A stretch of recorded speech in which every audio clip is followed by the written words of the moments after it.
তো let us start. কুরুক্ষেত্রের যুদ্ধে ৩৬ বছর পর যদু বংশ মানে কৃষ্ণের প্ল্যান ধ্বংস হয়। কুরুক্ষেত্রের যুদ্ধের ঠিক পরেই গান্ধারী অভিশাপ দিয়ে বলেন, তুমি যেমন কৌরব পাণ্ডবের বিনাশের কারণ হলে, ঠিক সেরকম ভাবে ৩৬ বছর পর তোমার জ্ঞাতি গোষ্ঠীরও বিনাশের কারণ তুমি হবে। অপুত্র অবান্ধব অবস্থায় তোমার মৃত্যু হবে।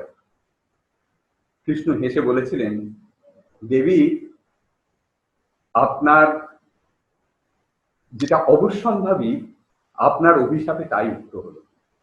আসলে কুরুক্ষেত্রের যুদ্ধের ৩৬ বছরের পরে এই অংশটাকে, এই কাহিনীর অংশটাকে বলে মৌসল পর্ব।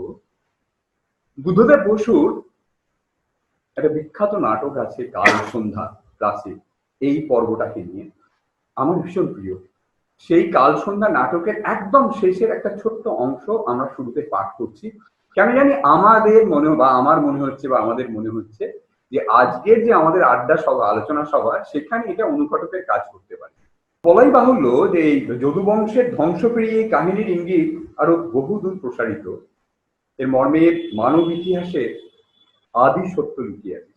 সেই নাটকের আমার ভীষণ প্রিয় একদম শেষের একটা ছোট্ট অংশ পড়ছি।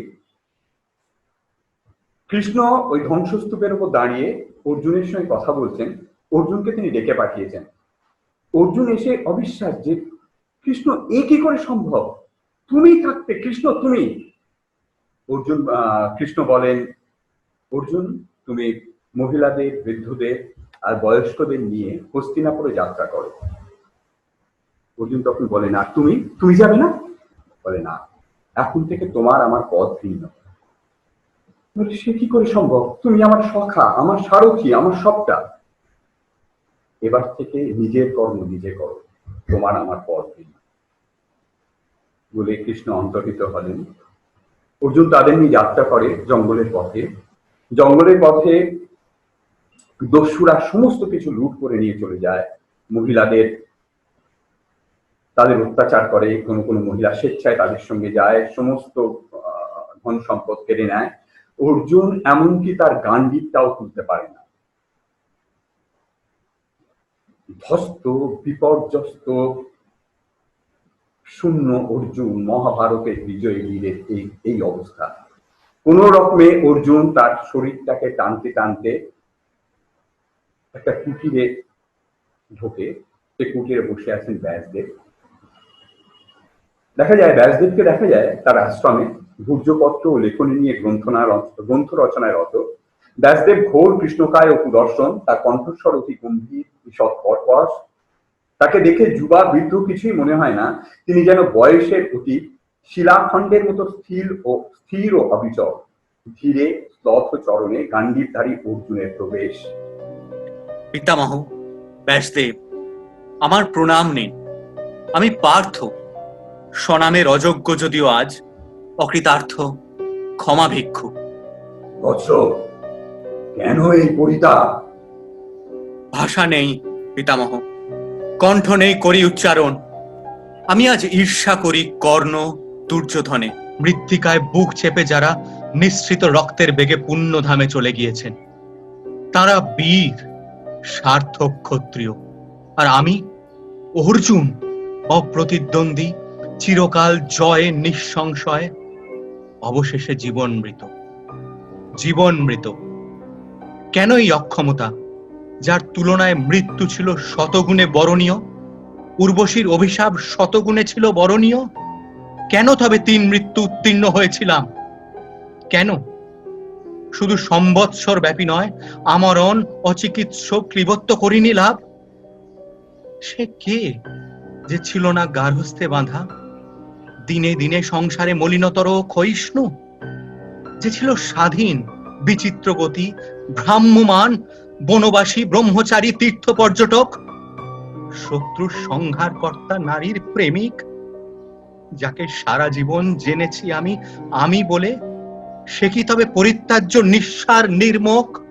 অথবা পুত্তলি মাত্র, চালিত অজ্ঞান স্বেচ্ছাচারী দেবতার হাতের পুত্তলি? থামো, বাহুল্য তোমার উক্তি। সব আমি জেনেছি অগ্রিম। প্রপুত্র প্রপিতামহ সকলের সমান বয়সী আমি সব জেনেছি, করেছি সহ্য। পুরুষ ও নারীর প্রণয়, পুরুষ ও নারীর বিদ্বেষ, সৌহার্দ্য, অসুয়া, দয়া, আত্মগ্লানি। পার্থ, তুমি দুষ্য নও, লাঘ্য নও। তুমি জয় করনি আলোক জাতা দ্রৌপদীকে, কুরুক্ষেত্রে সংহার করনি শত্রু। সব দেবতার দান। তুমি পেয়েছিলে প্রচুর, অপরিমাণ মানবের প্রাপ্যের অধিক। তার মূল্য দিতে হবে। খাণ্ডব দহন কালে অগ্নি ও অর্ণব স্বভাব বৈরিতা ভুলে সমবায়ী তোমাকে দিয়েছিলেন গান্ধী। হয়তো তোমার দিব্যাস্ত্র পুঞ্জ পশুপতি শিবের প্রসাদ, কিংবা যম, ইন্দ্র আর বরুণের স্নেহ চিহ্ন। সব দেবতার দান। কিন্তু কে দেবতা? তার বহু নাম, বহু রূপ। আপাতত কৃষ্ণের প্রচ্ছদে ছিলেন তোমার সঙ্গী, সহকর্মী, নির্দেশক। তোমার রথাগ্রে তিনি শত্রুকুল দগ্ধ করেছেন। তুমি শুধু নিক্ষেপ করেছ স্বর, যারা হত তাদের উদ্দেশ্যে। তুমি নাও ধনঞ্জয়, জিষ্ণু, পরন্তপ। সব কিছু নেই যা তাঁর অজ্ঞাত ছিল, কিছু নেই যা তাঁর অসাধ্য ছিল। তবু সৃষ্টি যেহেতু সীমায় বদ্ধ এবং স্রষ্টাও স্বরচিত নিয়মের বশবর্তী, তাই তিনি বিনা প্রতিবাদে সব হতে দিয়েছেন যথাকালে, যথোচিত ভাবে। কিন্তু আর প্রয়োজন নেই আপাতত তাঁর বা তোমার। তাই তিনি তোমাকে বিদে নিয়ে দ্বারকার আরণ্যক বৃক্ষতলে যখন শয়ান, দূর থেকে তাঁকে বন্য পশু থেকে এক ব্যাগ বান ছুড়ে দিল। চিন্তা মেনে নিলে এইভাবে তাঁর মৃত্যু। যদি একে মৃত্যু বলো। অতএব অর্জুন, তুমিও আজ সমাপ্ত, নিঃশেষ। যদি কোনো সমাপ্তি কোথাও থাকে, তাই আপাতত দস্যুরাই হলো জয়ী। অঙ্গনারা কেউ নিগৃহীত, আর কেউ বা স্বেচ্ছায় হলেন তাদের প্রজ্ঞা। কৃষ্ণ ক্ষণিকের জন্য তোমার মানুষ পটে দেখা দিয়ে মিলিয়ে গেলেন, কিন্তু এতে তুমি কেন হতাশ্বাস? এই কি যথেষ্ট নয়? তুমি আজ অন্যদের স্মৃতি বূর্জপত্রে অবিরল নবজাত ভবিষ্যতে উত্তীর্ণ অতীত এক চির বর্তমান। তুমি পার্থ তখন হবে না প্রাজ্ঞ। তবু শেখো, অন্তত বিনয়, দৈন্য, আত্মসমর্পণ। শেখো অনাচার, সদাচার, ধর্মাধর্ম সব আপত্তি। যা কিছু সময়োচিত তাই যথাযথ। শেখো অসামান্য প্রতিভাও দণ্ডনীয়, বিনামূল্যে লক্ষ্য কিছু নেই। ছদ্মবেশী শেখো কাল সেই গর্ভ, বীজ, ধাত্রী ও শ্মশান, যা ঘটায় নিরন্তর আবর্তনে জন্ম, বৃদ্ধি, অবক্ষয়, অবলুপ্তি, আনে কীর্তি এবং কীর্তির ধ্বংস, আনে যাকে লোকে ভাবে যুগান্তর। কিন্তু যা নিতান্ত পুনরাবৃত্তি, শুধু বাধ্য ঘাতকের স্থান বিনিময়। শান্ত মনে স্বীয় পথে গর্বিত গান্ধী দাও তাঁকে ফিরিয়ে, যিনি দিয়েছিলেন আর অস্ত্র ধারণ করো না। ভুলে যাও বীরত্ব, যুদ্ধ, জয়। যেন আজ এক বৃত্ত সম্পূর্ণ হল, অন্য এক বৃত্ত এরপরে হয়তো বা আরোগ্য একই যাত্রা করো। বিদায়। পিতামহ, বিদায়। এইসব কুশীলব ধনজীবী প্রাণের উদ্ধার, একমাত্র অক্ষরেই নির্ধারিত এদের উদ্ধার। ধর্ম, ঈশ্বর, আধ্যাত্ম, হ্যাঁ বেশ কঠিন ও জটিল বিষয়, কিন্তু আমরা একটু সহজ ও স্বচ্ছভাবে নিজেদের সত্যিকারের অভিজ্ঞতায় ডুব দিয়ে যদি ভাবি, বিষয়টাকে একটু নাড়াচাড়া ও বোঝার চেষ্টা করি আজকে এই সন্ধ্যায়। আমরা আজ যারা এই আড্ডায় সম্মিলিত বা হাজির হয়েছি, একটু সহজেই বলা যায় মানে প্রত্যেকেই বেশ কিছুটা উন্মুক্ত ও স্বচ্ছ চিন্তার অনুসারী বলতেই পারি নিজেদের। তাই বোধহয় চারিপাশে প্রতি মুহূর্তে যা ঘটে চলেছে তা আমাদের ভাবায়, কোনো সময় রাগায়, কোনো সময় যন্ত্রণা দেয়, আবার অনেক সময় প্রচন্ড হতাশায় ঘিরে ফেলে। সেই সব নৈমিত্তিক ঘটনার ঘনঘটা থেকে বেরিয়ে একটু অন্য একটা অভিজ্ঞতায় বা অন্য একটা চিন্তা ভাবনায় একটু গভীরে ডুব দেওয়ার চেষ্টা করা যাক না। ব্যাসদেবের কণ্ঠে যখন ধ্বনিত হয় কে দেবতা, অথবা পার্থ শেখো বিনয়, দৈন্য, আত্মসমর্পণ। There is a saying which says যে spirituality means moving from religion to responsibility. So শুরু হোক আড্ডা। মানে আজ আর অন্যান্য দিনগুলোর মতো মানে আমরা সাব টপিকের চিট তুলবো এবং সেটা যার যার ভাগ্যে পড়বে সে বলবে, এরকম না। নিজেদের মতো করে বিষয়টাকে একটু রিফ্লেক্ট করার চেষ্টা করি। তবে আজ আমরা স্বতঃপ্রণোদিত হয়ে একটা সেলফ ইম্পোজ ডিসিশনে আসতে মানে ডিসিপ্লিন আসতেই হবে। 4 থেকে 5 মিনিট, তার বেশি নয়। তাহলে কি হবে, প্রত্যেকেই বলার সুযোগ পাবো আমরা, বা একজনের কথা নিয়ে অন্যজন ইন্টারাক্ট, বা যখন ওপেন ফোরাম হবে তখন আরো আমাদের হাতে সময়টা একটু বেশি থাকবে। তো সেই রকম 4 মিনিট হয়ে গেলে রাজীব একটা 4 মিনিট হয়ে গেছে বলে কাগজ তুলবে, আর 5 মিনিট হয়ে গেলে আমি একটা টুরুম টুরুম কিছু একটা করবো মুখে টুকে। চলো তো মহাভারতের চরিত্রকে দিয়েই শুরু হোক আজকের আড্ডায়। সেই প্রথম বক্তা হোক পার্থ, তুমি শুরু করো।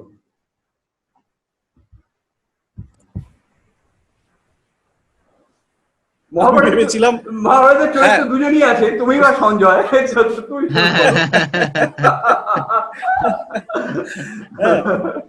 এইটা মানে আমি ভেবেছিলাম মহাভারতে আমি অবজারভার, অবজারভার রিলে করবো, ঠিক কিছু নয়, কমেন্টেটর। যা করা এই পার্থবাবুকেই করতে হবে। এইটা আসলে মানে এমন একটা শুরুটা এমন ভাবে হয়েছে না, খুব বিপদ আর কি। মানে এই যে রামায়ণ মহাভারত এরা মানে যেভাবে মাথার উপর মানে আমাদের কি হয় একটা মোহের মতো যে মানে ধরে রেখে দেয়। তাহলে আমি বিষান্তরে গিয়ে যে অন্যরকম ভাবে ব্যাপারটাকে নিয়ে আরেকটা পরিপ্রেক্ষিত দিয়ে কিছু কিছু বলবো বা সেটা কিছুতেই হয় না। মনে হয় যেন মহাভারত টানছে, মনে হয় যেন রামায়ণ টানছে আর কি। তো এই আমার যেটা মনে হয় যেন এইটা যে পড়লে যে প্রথম পার্থ বা এই যে বুদ্ধদেব বাবুর এই রচনা, এটা কালো সন্ধ্যা, প্রথম পার্থ না, এটা কাল সন্ধ্যা।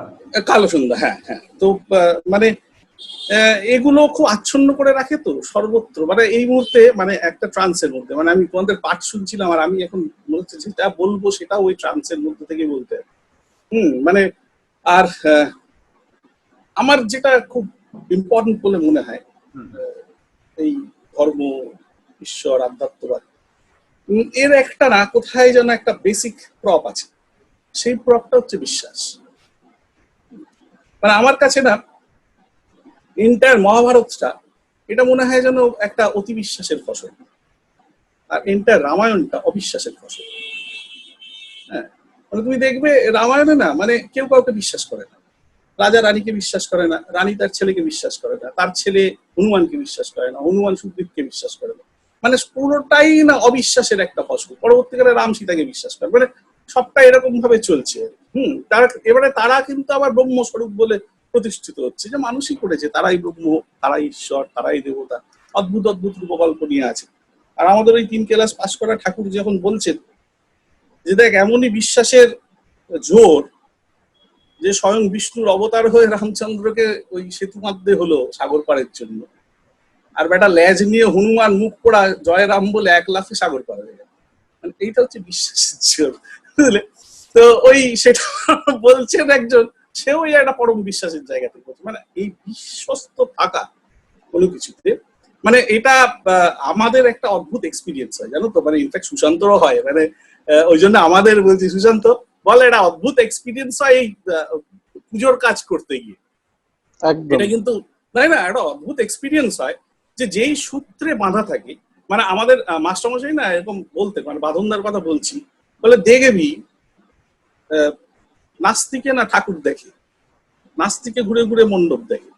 এই মানে যে ঈশ্বর বিশ্বাসী নয় সে কিন্তু ওই ঘুরে ঘুরে ঠাকুর, আর যে বেটা ঈশ্বর বিশ্বাসী সে এসে শেষ হয়ে গেল দেখা। ফলে তুই খেয়াল রাখিস কিন্তু এদের, টার্গেট করিস কিন্তু এদের।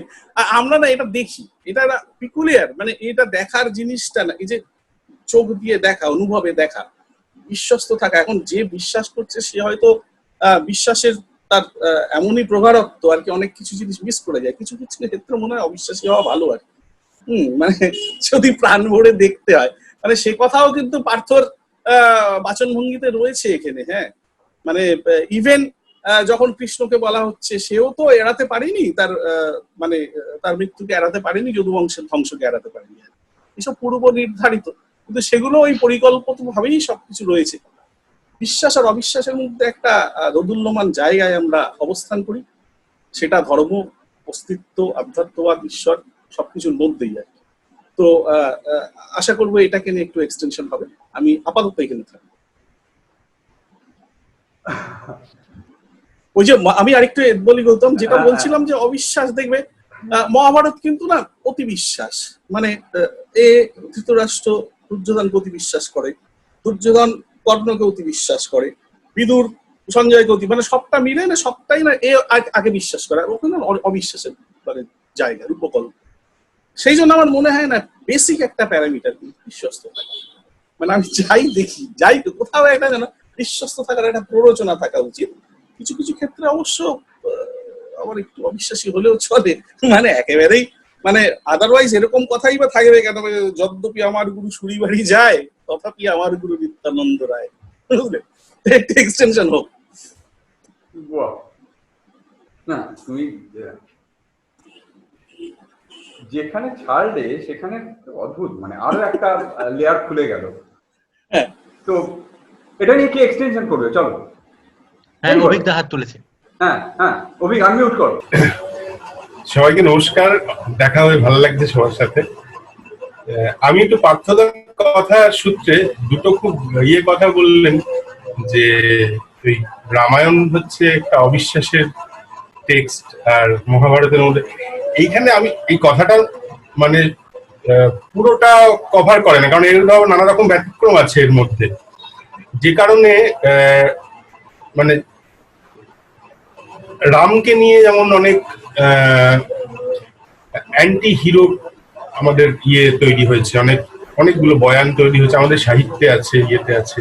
সীতার দৃষ্টিভঙ্গি থেকে দেখা আছে, সীতায়ন আছে, যেটা নিয়ে নবনীতা দেবসেন খুব ভালো কাজও করেছেন, চন্দ্রাবতী রামায়ণ আছে।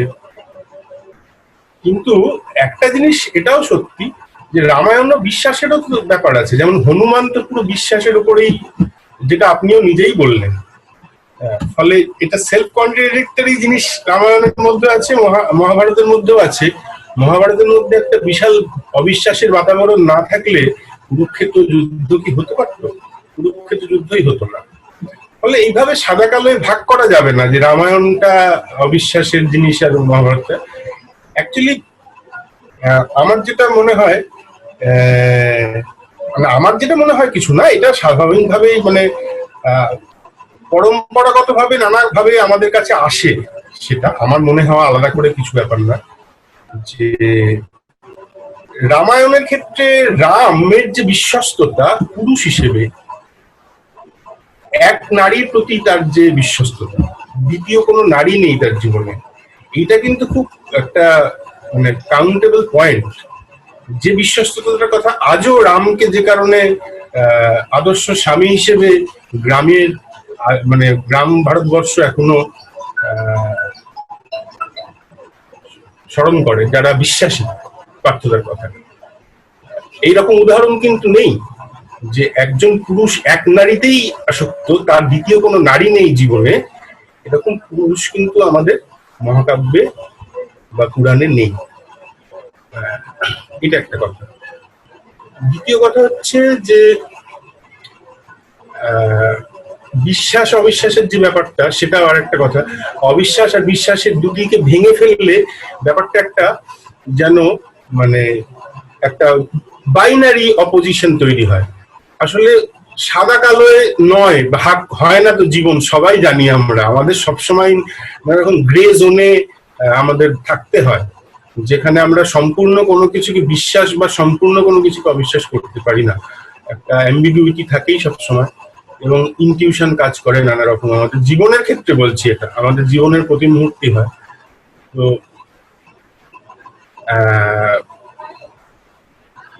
আমি যদি একটা কোনো অস্তিত্ব যেটা সর্বময় এবং সর্বশক্তিমান এবং সবকিছু নিয়ামক, এটাই বিশ্বাস নাও করি, সম্পূর্ণভাবে একটা এরকম কোন সত্তায় যদি বিশ্বাস নাও করি, আমি যেটা দেখছি, যেমন ওই যে পার্থদা খুব সুন্দর বলছিলেন যে দেখে যারা, তারা হয়তো বিশ্বাসী নয়, কিন্তু বিশ্বাস কথাটাকে আমি এত ছোট ভাবে অর্থে বাঁধতে চাই না। আমি চাই যে বলতে তিনি ওই দেখায় বিশ্বাসী, একটা দেখায় তো তিনি বিশ্বাসী। এবং একটা ছবি যখন, ছবির যে নন্দন তত্ত্ব, আপনারা শিল্পী মানুষ, আপনারা ভালো জানেন আমার চেয়ে অনেক, যে ছবি বলে আমাকে দেখো, এই দৃশ্য মানে তুমি অন্য কিছু করো না, আগে আমাকে দেখো, আমার দিকে তাকিয়ে তুমি থেমে যাও, তারপর আবার ফিরে এসো, আবার তুমি যাও, আসো আমার কাছে, ফিরে ফিরে আসো, ফিরে ফিরে আসো। এটা তো একটা কোনো বিশ্বাসের জায়গা থেকে আসতে হয়। বিশ্বাস কথাটাকে আমি আরো সর্বজনীন অর্থে ব্যবহার করতে চাই, শুধু এইরকম ভাবে না। এই কথাটা ওই পার্থদার কথা সূত্রে আমি এইটুকু বললাম, এরপরে অন্যরা বলুন। একটু ওপেন হলো ডিসকাশনটা, মানে অনেকগুলো দিক খুলে গেল। পার্থ যে আশঙ্কা করছিল, মানে যে আশঙ্কার কারণটা আমরাই ঘটিয়েছি, মহাভারতের মহীশূর পর্ব দিয়ে শুরু করা, ঠিক আছে। কিন্তু আমরা যদি আমাদের এই ব্যক্তিগত জীবন, আমাদের চারিপাশ, পারিপার্শ্বিকতার মধ্যেও ঢুকি, কারণ সেটাকেও আমাদের অ্যাড্রেস করা বা সেটাকেও একটু দেখা দরকার যে ধর্ম, ভগবান, আধ্যাত্ম, এইটা কোথাও গিয়ে ভগবান অবশ্যই একটা বিশ্বাস, ধর্মটা বিশ্বাস কিনা আমি জানি না, আর আধ্যাত্ম বোধহয় অন্যরকম জিনিস। কিন্তু এটা সাধারণভাবে খুব খুব সিম্পলিফাইড করা হয় যে ভগবান, ধর্ম, আধ্যাত্ম। ভগবানটা নিশ্চয়ই বিশ্বাস। এই জায়গা থেকে আবার নয় আমরা মহাভারত রামায়ণে ফিরবে, এই জায়গা থেকে যদি আবার একটু রিওপেন করা হয়, কে বলবে এটা নিয়ে? সঞ্জয়, সুশান্ত, আমাদের হ্যাঁ অভি প্লিজ। না না সরি, অন্যরা, আমি বললুম তো, উনি বলুন। অনন্যা বল। Okay. God, religion, and spirituality. So these are the vast concepts that actually can be framed in some words or sentences. But I have tried to come up with something that I want to share with you. So before understanding what God, religion, spirituality is, we have to understand or question ourselves that who am I? For most of us, this question of who am I or who we are may not come up, because when we are engrossed in mental and physical identities, we simply have no time or need to ponder on our true natures. It's actually come when we feel a call to find deeper meaning of our lives. The great spiritual text of India, the Bhagavad Gita and Upanishad, starts through analysis of our identity in all its layers. There, the self is stated as Atma, what we call as spirit, the ever existence and the conscious essence. Since Atma experiences time and physical world through the body, understanding who and what we are begins by understanding who and what we are not. We are, we are not the body we inhabit. We are not the mind either. We are the spirit. We live in a body and mind. Now coming to the idea of God, there is a certain amount of questions that always come up, that is everything coming from something or is everything coming from nothing? Now, in our scientific investigation or through practical experiences, we have found, have we ever found that anything coming from nothing? Where do we come from? Take us our example, that where do we come from? We came from our father and mother. Where do they come from? They came from their parents. From where does a tree come from? It comes from a seed. Where does a seed comes from? It comes from another tree. So everything within creation that anyone has ever seen is originating from something. That something is definition of God. And obviously that something from which everything is generating is not something ordinary like us. That something is much greater. The different books of knowledge like Gita, Quran, Bible are the messages that coming from that something, that is God. Now, spirituality. As I said that we are Atmas, so I would like to add some more info about it. So we are not human beings having spiritual experiences. We are spiritual being having human experiences. We are not in this body. We are spiritual being. We need to understand the hierarchy of connections. Ultimately, we must connect to something above ourselves, such as God. This can give us the power to spread happiness and joy. There are many ways to connect to God. We may have our own, and we should go deeper into it. As it is said, that spiritual practice is the foundation of our happiness. It guides us in the times of turmoil and grounds us in the times of joy. And at the end, I would like to throw some light on religion by simply quoting few words of the Dalai Lama, that my religion is very simple. My religion is kindness. And also I would like to end my speech by quoting Swami Vivekananda, that jibe prem kore jei jon, সেই জন সেবিছে ঈশ্বর. Thank you so much. তবে এই ব্যাপারে আমার একটা কথা আছে, ওনার কথার লিঙ্কে অনন্যার তার আগে বলি, তুই তো তোর একটা থিসিস পেপারের মতো পড়লি আর কি, ভালো। হ্যাঁ, যে গডের কনসেপ্ট নিয়ে যে কথা হচ্ছিল, যে যেখানে অনন্যা বললেন যে হিন্দু ধর্মে বা কোরআন বাইবেল বা যে কোনো জায়গায় যেখান থেকে আমরা এসছি সেটাকেই গড বলে ইয়ে করা হচ্ছে। এইখানে একটা ডিফারেন্স আছে। সেমেটিক যে রিলিজিয়ান গুলো, খ্রিস্টানিটি বা ইসলাম বা ইহুদি, এদের সঙ্গে বৈদিক বা আমাদের ভারতীয় যে ধর্ম গুলো আছে, বৌদ্ধ, জৈন, এদের একটা বেসিক তফাৎ আছে। সেটা হচ্ছে যে সেমেটিক ধর্মে ঈশ্বর থেকে জগতের সৃষ্টি হয়নি। ঈশ্বর জগৎকে সৃষ্টি করেছেন, করে তিনি জগৎকে নিয়ন্ত্রণ করছেন, প্রশাসন করছেন জগতের বাইরে থেকে। হোয়ারএজ আমাদের বেদ উপনিষদ ধরে যে আমাদের দেশীয় শাস্ত্র তন্ত্রাদি ইত্যাদিতে, সেখানে ঈশ্বর নিজে সবকিছু হয়েছেন। এই দুটোর মধ্যে একটা বিশাল তফাৎ আছে। একই তিনি বহু হচ্ছেন, মানে অনেকান্ত, মাল্টি টার্মিনাল যাকে বলে।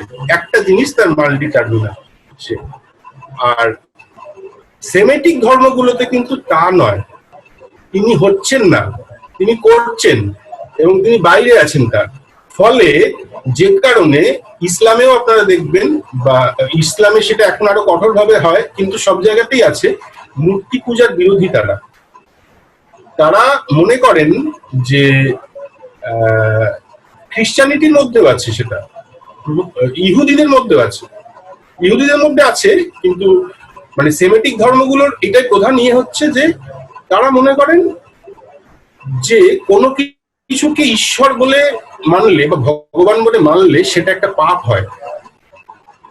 কিন্তু আমাদের রবীন্দ্রনাথ আবার বলছেন যে তাই তোমার আনন্দ আমার পর, তুমি তাই এসেছো নিচে, আমি নইলে ত্রিভুবনেশ্বর, তোমার প্রেম হতো যে মিছে। তার মানে তার প্রেমের প্রকাশ হচ্ছে এই জগৎটা, আমি তার সঙ্গে এই খেলাটা খেলবো বলে তিনি আমাকে তৈরি করেছেন, তার এই লীলাটার জন্য তাকে আমার তৈরি করা। এটা উপনিষদের কথা, রবীন্দ্রনাথ অপূর্ব সুন্দরভাবে ব্যাপারটাকে বলেছেন। কিন্তু সেমেটিক ধর্মগুলোতে কিন্তু এইটাকে পিন পয়েন্টেডলি এক্সক্লুড করা হয়, এই সম্ভাবনাটাকে। ফলে সব গীতা, কোরআন, বাইবেল সব এক বলার যে একটা প্রাচীন একটা আমাদের ধারা আছে, এটাকে একটু শোধরানো উচিত, টেক্সট ওয়াইজ ধরে ধরে পড়ে পড়ে দেখা উচিত। এক নয় সব জায়গায়, কিন্তু সুফিদের মধ্যে আবার আছে, বা মিস্টিক খ্রিস্টান মিস্টিকদের মধ্যে এই জিনিসটা আছে। এবং এখানে আমি বলি ছোট্ট দুটো কথা, তারপর অন্যদের নিয়ে। এই যে তুমি খ্রিস্টান মিস্টিকদের কথা বললে, মানে পরে সে প্রসঙ্গে আসবে, আমরা জানি এবং এইটা নিয়ে অদ্ভুত একটা বড় ডকুমেন্ট পড়ছিলাম। প্রথম আবার কেটে যাবে, লেস দ্যান 1 মিনিট দেখাচ্ছে। আবার কেটে গেলে আবার সব পুরোনো লিঙ্কেই সব জয়েন করবে, কিছু করার নেই। কেন এরকম হচ্ছে যাই হোক, তো আমার কাছে এখনো দেয়নি। যাই হোক, যদি সবাইকে বলে দিলাম, যদি আবার কেটে যায় আবার ওই লিঙ্কেই জয়েন করলে হবে। তো যিশু খ্রিস্টের এটা নিয়ে অনেক রকম মত বাদ প্রতিবাদ আছে, কিন্তু বেশ কিছু ডকুমেন্টও আছে যে যিশু খ্রিস্ট যখন তাকে ক্রুসিফাইড করা হয়, সেখান থেকে বেরিয়ে নিচ দিয়ে গিয়ে অমুক তমুক রোজাবেল, কাশ্মীরে রোজাবেল বলে একটা সমাধি আছে, সেখানে তো সেটা অন্য। কিন্তু আর একটা খুব ইন্টারেস্টিং জিনিস আছে, যিশু খ্রিস্টের 14 থেকে 28 বছর বয়স অব্দি। হ্যাঁ, তো যেটা বলছিলাম, 14 থেকে 28 বছর বয়স, এই স্প্যানটায় যিশু খ্রিস্টের, এই সময়কালটায় যিশু খ্রিস্ট সম্পর্কে কিছু প্রায় জানা যায়। কেন? এটা একটা বড় মিস্ট্রি। তারপর মানে 28-29 বছর বয়স থেকে উনি কি করেছেন সেটা সম্পূর্ণভাবে জানা যায়। এবং তার আগে ওনার জন্মকাল থেকে, জন্মের সময় থেকে 14 বছর শিশুকালটা, বালক অবস্থায়, ওনার সম্পর্কে কিন্তু প্রচুর তথ্য পাওয়া যায়। তাহলে এখন প্রশ্ন হলো, এই সময়কালটায় উনি কোথায় ছিলেন, কি করলেন? এবং অদ্ভুতভাবে 28-29 বছর বয়স থেকে উনি মধ্যপ্রাচ্যে বা মেডিটেরিয়ান অঞ্চলে ত্যাগ, সহনশীলতা, ভালোবাসা, ক্ষমা, ধর্ম প্রচার করতে আরম্ভ করেন। অবাক হয়? ওল্ড টেস্টামেন্টে তো an eye for an eye, a tooth for a tooth, এই নীতিতে বিশ্বাসী। এবং সম্পূর্ণ ওই অঞ্চলে এই ত্যাগ, তিতিক্ষা, ক্ষমা, এই ধরনের কোনো কি বলবো ফিলোসফি এক্সিস্ট করতো না এখানে মজা। এবং এই ফিলোসফি তো ভারতবর্ষে জানা যায়। ওই সময়কালটা বেশ কিছু ইন্টারেস্টিং ডকুমেন্ট আছে। ওই সময়কালটায় তিনি ভারতবর্ষে এসেছিলেন। কিভাবে? মনে রাখতে হবে, যীশু খ্রিস্টের আগে কিন্তু আলেকজান্ডার ভারতবর্ষে এসেছিলেন। কোথা দিয়ে? দিলেন বিখ্যাত সিল্ক রুট দিয়ে। এবং যীশু খ্রিস্টের কাছেও সেই রুট অজানা থাকবে এরকম কোনো কথা না। এবং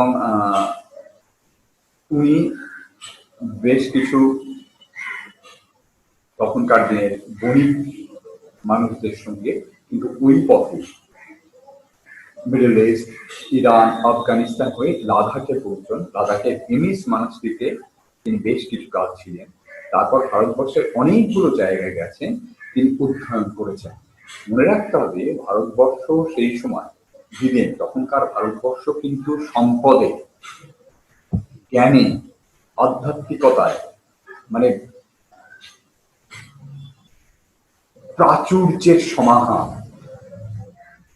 ওনার জন্মের 500 বছর আগে বুদ্ধদেব এসেছেন। তার আগে বেদ, উপনিষদ, মিস্টিক এবং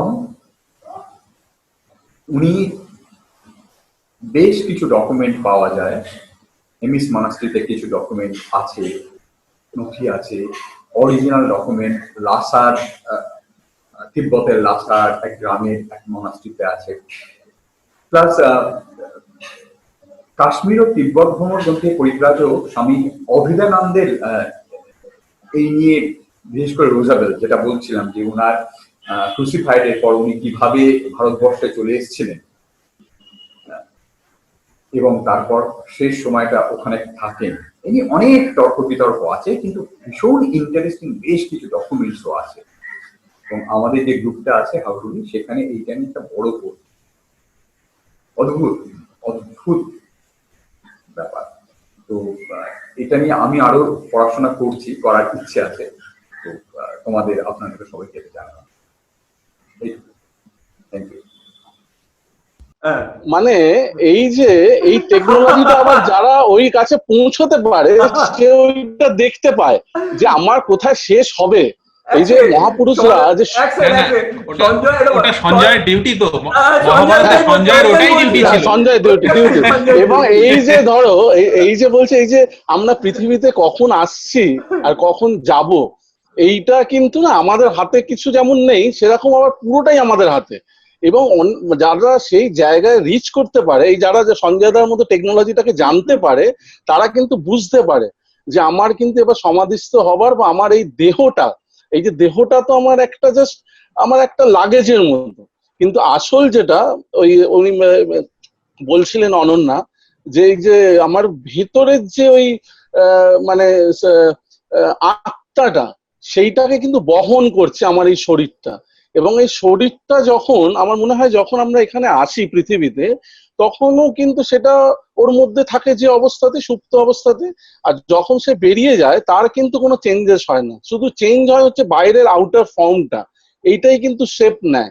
এবং এই যে নানান রকম অ্যাটাচমেন্ট, নানান রকম সামাজিক, নানান রকম এই যে বিভিন্ন মতবাদ, এই যে আকার এবং নিরাকার, যেটা অভিজ্ঞতা বলছিলেন যে কেউ বিশ্বাস করে যে এটা নাথিংনেস থেকে এসছে, আবার কেউ বিশ্বাস করে না মানে মানুষ হিসেবেই সেখান থেকে মানে আকার থেকেই সেটা সৃষ্টি। হ্যাঁ, তা আমাদের আমাদের কিন্তু এই যে বেদ বা অদ্বৈত বেদান্ত দু জায়গাটা কিন্তু না এই আকার নিরাকার দুটোরই তত্ত্ব দেওয়া আছে।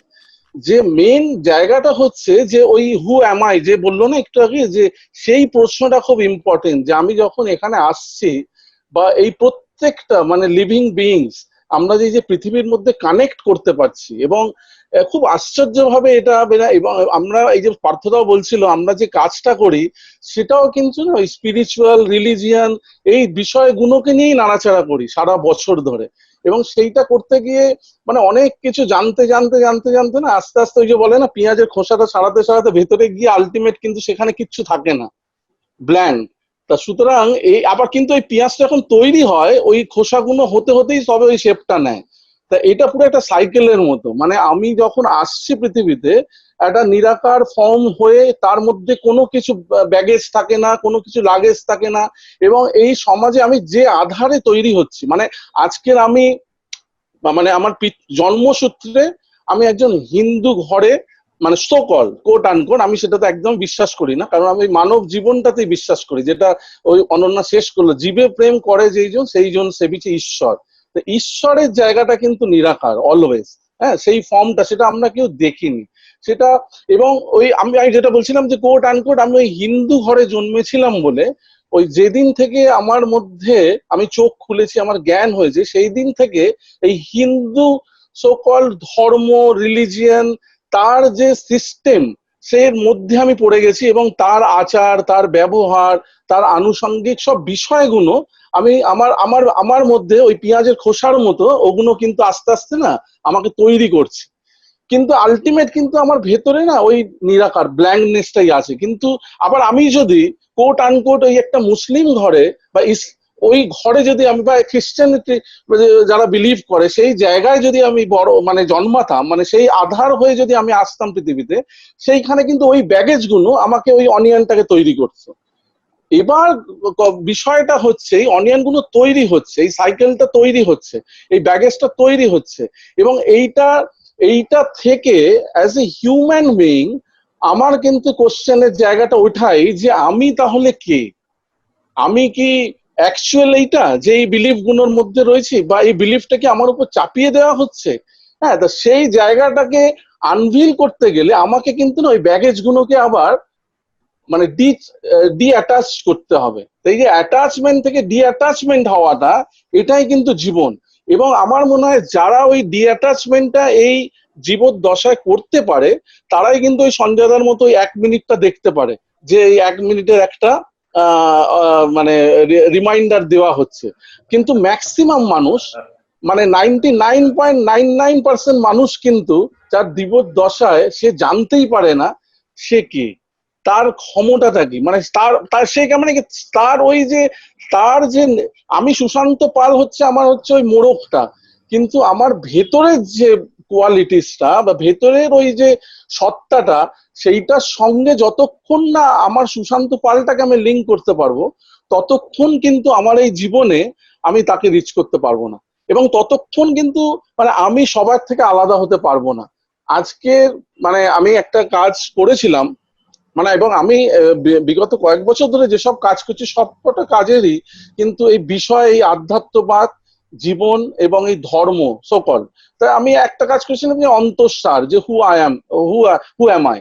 তো সেই জায়গাটাতে মানে একটা পোর্শন ছিল যেখানে কিন্তু না এই যে সমাজের যে একটা ব্যবহারিক জীবন বা এই যে দৈনন্দিন যাপন, সেইটা থেকে যতক্ষণ না আমি আমাকে ডিটাচ করতে পারছি, আমি কিন্তু আমার সঙ্গে কানেক্ট করা খুব মানে ইম্পসিবল। হ্যাঁ, তা এই যে মানে ওই, এবং যেটা হচ্ছে যে আকার নিরাকার দুটো কিন্তু জাস্ট একটা না মানে ফরমেশন, মানে আমি নিরাকার ফর্মেও তার কাছে পৌঁছতে পারি। আবার যদি সেটা মানে সেটা অনেকের কাছে সেটা মানে যারা এই ব্যবহারিক জীবনের মধ্যে আবদ্ধ হয়ে গেছে, রামকৃষ্ণ যেটা বলেছিলেন যে তোর কিন্তু ওই কালিটাই হচ্ছে তার কাছে না একটা আধার মাত্র, কিন্তু ওইটাকে অবলম্বন করে, ওই আকারটাকে অবলম্বন করে সেও কিন্তু পৌঁছতে চাইছে ওই নিরাকার জায়গায়। হ্যাঁ, তো সুতরাং দুজনের উদ্দেশ্যটা কিন্তু এক। এই যে ইসলামিক বা খ্রিস্টানিটির, তারাও কিন্তু যে জায়গাটা রিচ করতে চাইছে, আর সোকল হিন্দু ধর্ম বলে কিন্তু কোন রকম ধর্ম আমাদের নেই। হ্যাঁ, মানে সেরকম কোনো এস্টাবলিশড ফর্ম, মানে আমাদের যেমন যে গীতা বা এই যে মহাভারত বা এইসব উপনিষদ থেকে যে এই মহাকাব্যগুলো হয়েছে, এটা কিন্তু যে আমাদের পুরাণ বা বেদের যে মানে রচনা, তার থেকেই কিন্তু সিম্পলিফাইড হতে হতে এই জায়গাটা এসছে। হোয়ারাস বাইবেল বা কোরআন কিন্তু হ্যাঁ প্রকৃত অর্থে কিন্তু যে একজন কাল্টের তার জীবনটাকে দেখার একটা দর্শন তার মধ্যে রয়েছে। কিন্তু মানে আজকে বুদ্ধ তার জীবনটাকে একরকম ভাবে উপলব্ধি করেছে, সে তার একটা পাথওয়ে তৈরি করেছে যে তুমি এই পথটা দিয়ে যেতে গেলে কিন্তু তুমি ওই জায়গাটা পৌঁছতে পারো। আজকে জেসাস একটা জার্নি সে অবজার্ভ করেছেন, উপলব্ধি করেছেন, সে কিন্তু তার মতো করে ওই জায়গাটাকে অবজার্ভ করে গেছেন এবং ডিসক্রাইব করেছেন যে তোমার কাছে এই পথটাও কিন্তু তুমি নিতে পারো। কিন্তু প্রত্যেকের পথ বিভিন্ন হতে পারে, যে যত মত তত পথ হতে পারে, কিন্তু তোমার আলটিমেট ডেস্টিনেশন কিন্তু ওই একটাই, যে আমাদের পৌঁছানোর জায়গাটা কিন্তু ওইটাই আমাদের খোঁজ, যে হু অ্যাম আই, প্রত্যেকের কাছেই সেই কোশ্চেনটা। হ্যাঁ, তা এবং আমার কাছে খুব অদ্ভুত ভাবে আমার আরেকটা কাজের আমার কাছে খুব কোশ্চেন এসেছিল এটা, যে ধরো এই যে যেটা বলছিলে যে বিগ ব্যাং থিওরি, বা আজকে নাসাও বলেছে যে আমাদের যে এই যে পৃথিবী সে যে ঘুরছে, সেই যে ঘোড়ার যে একটা সাউন্ড ক্রিয়েট হচ্ছে, সেইটা হচ্ছে ওম। হ্যাঁ, কি অদ্ভুত! অথচ আমরা মানে আমাদের পুরাণেও কিন্তু এই ওম যে শব্দটা, এটাও কিন্তু না আমাদের প্রত্যেক হিউম্যান বিইং যারা আমাদের জীব এই পৃথিবীতে রয়েছি, তাদের এই যে নাভাল, এই যে 7টা চক্র, নাভাল চক্র থেকে যে থ্রোট, এর মধ্যে যে জার্নিটা, সেখান থেকে যে সাউন্ডটা বেরোয়, সেইটাও কিন্তু ওমই। সেটা আমি একজন চাইনিজ হই, জাপানিজ হই, খ্রিস্টান হই, মুসলিম হই, যেই হই না কেন, হিন্দু হই, প্রত্যেকের কিন্তু না ওই বেসিক সাউন্ডটা, এবং সেখানে আমাদের টাংটা ইউজ করতে হয় না, টাংটা বাদ দিয়ে আমাদের শরীরের ভেতরের যে সাউন্ডটা সেইটাও কিন্তু ওম। আরেকটা খুব আশ্চর্য লাগে যে এই যে আমরা যে পৃথিবীতে যে কানেক্ট হয়ে আসি, পৃথিবীর যে এই যে আমরা যেটা বলি পঞ্চভূত, হ্যাঁ, যে সেখানেও যে পার্সেন্টেজ দেখা যাচ্ছে যে এয়ার, ওয়াটার, আর্থ, ইথার, এদের যে পার্সেন্ট, ফায়ার, তার যে কোয়ান্টিটিটা, যে 70% of earth is water. Same as a human স্ট্রাকচারও যদি আমরা দেখি, প্রত্যেকের কিন্তু আমাদেরও কিন্তু এই পঞ্চভূত একই, এবং খুব আশ্চর্যভাবে আমাদের শারীরিক গঠনের মধ্যে, এবং এটা কিন্তু প্রত্যেকটা প্রাণী যারা এক্সিস্ট করছে এই পৃথিবীতে, প্রত্যেকের মধ্যে কিন্তু এই পঞ্চভূত সম পরিমাণেই রয়েছে। এবং যখনই দেখা যায় তার আস্তে আস্তে একটা কোনো মানে মানে কোয়ালিটিস আস্তে আস্তে সেখান থেকে ডিটাচ হতে চাইছে, তখনই কিন্তু সে আর এই পৃথিবীর সঙ্গে কানেক্ট করতে পারে না, সে পৃথিবীতে আবার ভূমিষ্ঠ হয়ে যায়। তা এইটা খুব আশ্চর্যভাবে আমাকে নানান রকম কোয়ারিজ করে যে আমরা সেই জন্যই এটার সঙ্গে কানেক্ট করতে পারি, বা আমরা সেই জন্যই এই পৃথিবীতে জীব মানে জীবদ্দশায় রয়েছি, যার কারণে হচ্ছে সে আমার সঙ্গে কানেক্ট করতে পারছে। তা এই পুরো মানে পুরো চক্রটা না আমার মনে হচ্ছে একটা ওই স্পিরিচুয়াল জায়গা দিয়ে কথা বলে। মানে আমাদের জীবন যাপনটাই কিন্তু আমাদের ধর্ম। আমরা প্রত্যেকে যে নানান রকম অ্যাক্টিভিটি করছি সেটাই আমাদের ধর্ম, এর থেকে আলাদা আর কিচ্ছু নেই। আর আমরা প্রত্যেকটা এই যে মানে যারা হচ্ছে ধরুন ফলোয়ার্স, তারা না বারবার এইটাকে আস্তে আস্তে না একটা মিস ইন্টারপ্রেট করতে করতে করতে করতে না এমন একটা রুটেডলি পৌঁছে গেছি, মানে এই বিশ্বাসটাকে এতটাই গভীরে নিয়ে চলে গেছি যেখানে ওই কোর জিনিসটা অনেকটা ডিসকানেক্ট হয়ে গেছে। মানে আমি বলতে চাই যে এখন আমরা না কানেক্টে বেশি বিশ্বাস করছি দেন কানেকশন। মানে কানেক্ট আর কানেকশন দুটো কিন্তু এক নয়। মানে আমি কানেক্ট করতে গেলে কিন্তু একটা অবজেক্টকে প্রয়োজন হয়, একটা অবজেক্ট, একটা আধার। হ্যাঁ, আর কানেকশন কিন্তু আমি অনেক দূরে, আজকে আমরা অনেক দূরে আছি কিন্তু আমরা প্রত্যেকের সঙ্গে প্রত্যেকের যে কানেকশন, মেন্টাল, তার তার তার চিন্তা ভাবনা, তার তার মানে আত্মার যে একটা যোগাযোগ, সেটা কিন্তু আমরা দূর থেকেও করতে পারি। হ্যাঁ, তা সুতরাং যত দূরে থাকবে তত কিন্তু আমার মনে হয় না এই কানেকশনটা খুব ইম্পর্টেন্ট হয়ে ওঠে, এবং সেটা করতে গেলে তোমার তোমার ভেতরের যে একাগ্রতাটাও খুব মানে আরো ইন্টেন্স হওয়া দরকার। ওয়ারাস যখন আমি একটা মন্দিরে চলে যাই, একটা দেবতাকে, মানে আমি কালীঘাট মন্দিরে যখন বাইরে থাকি, হ্যাঁ, আমার কাছে খালি উদ্দেশ্য থাকে কিন্তু আমি কতক্ষণ ওই অবজেক্টটাকে দেখবো, কতক্ষণে অবজেক্টটাকে দেখবো। আর অবজেক্টটার সামনে যখন দরজাটা বন্ধ থাকে তখন আমার মনে হয় যেন আমি কিছু দেখতে পেলাম না, আজকে যেন আমার কাছে সে দেখা দিল না। বাট আমাদের কাছে এখানে হয়ে যাচ্ছে ওই অবজেক্টটা মেন হয়ে যাচ্ছে, যার ফলে আমাদের ওই বিশ্বাসটা না ওই অবজেক্ট নির্ভর হয়ে গেছে, যার ফলে আমরা ওই কোর জায়গাতে পৌঁছানোটা আমাদের কাছে খুব মানে আজকের দিনে মানে আমরা এই মেটেরিয়ালিস্টিক ওয়ার্ল্ডটাকে এতটা ইম্পর্টেন্স দিয়ে ফেলছি, এই সুপার ন্যাচারাল বা স্পিরিচুয়াল জায়গাটাকে যেতে গেলে কিন্তু না এই মেটেরিয়ালিস্টিক ওয়ার্ল্ড থেকে তোমাকে সম্পূর্ণভাবে ডিটাচ হতে হয়। মানে ওই পেঁয়াজের খোসাটাকে সম্পূর্ণভাবে যতক্ষণ না তুমি তোমার এই মানে ব্যাগেজটাকে যতক্ষণ না সরাতে পারছো ততক্ষণ তুমি কিন্তু ওই ব্ল্যাঙ্ক বা ওই কোর জায়গাতে পৌঁছতে পারবে না। তো সেটাই আমার মনে হয় আমাদের আজকে মানে অসুবিধা, বা সেটা আমরা পারি না নানান রকম, এবং কন্টিনিউয়াস আমরা এই অ্যাটাচড হয়েই যাচ্ছি। হ্যাঁ, মানে মানে ক্রমশ আমরা অ্যাটাচ হয়ে যাচ্ছি, কিন্তু এই অ্যাটাচমেন্টের মানে সাইকেলটা তো একটা সময় গিয়ে পুরোটা রোটেট হয়, তারপরে আবার রিসাইকেল হওয়ার দরকার। কিন্তু আমরা এটা যদি কন্টিনিউয়াস এরকম ভাবে জড়াতে থাকি না, তখন আর ওই পিছনে যাওয়ার জায়গাটা আমাদের কাছে কিন্তু আর থাকবে না। তা আমাদের কাছে একটা সময় থাকা দরকার, মানে ভাবা উচিত যে আমার কতটা মানে ওই জায়গাটা যে পিকে আমি যেতে পেরেছি, এবার কিন্তু আমাকে ওই ডিসঅ্যাটাচমেন্টটা খুব দরকার।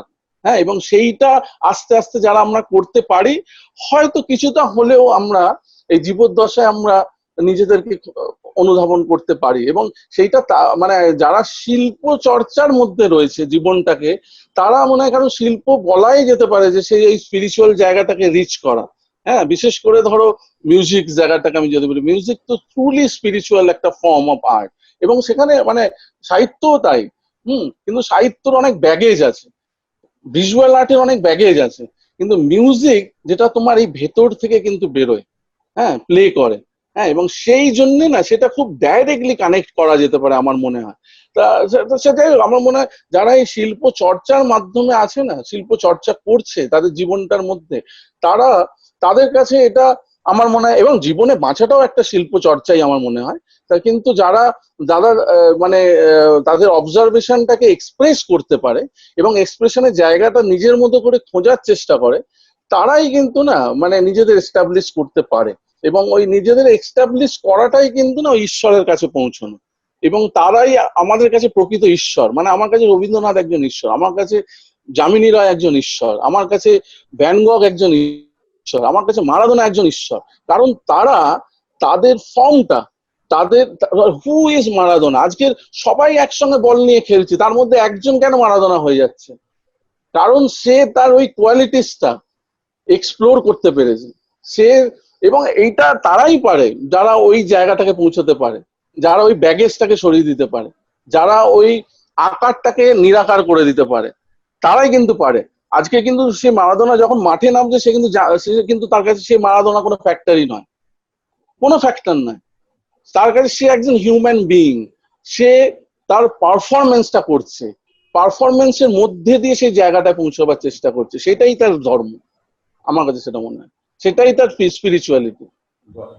এইখানে এবার অন্য লোকের কাজে যায়। এই সুশান্তর কথা থেকে ছোট্ট করে ওই রবি ঠাকুরের কথা উঠলো।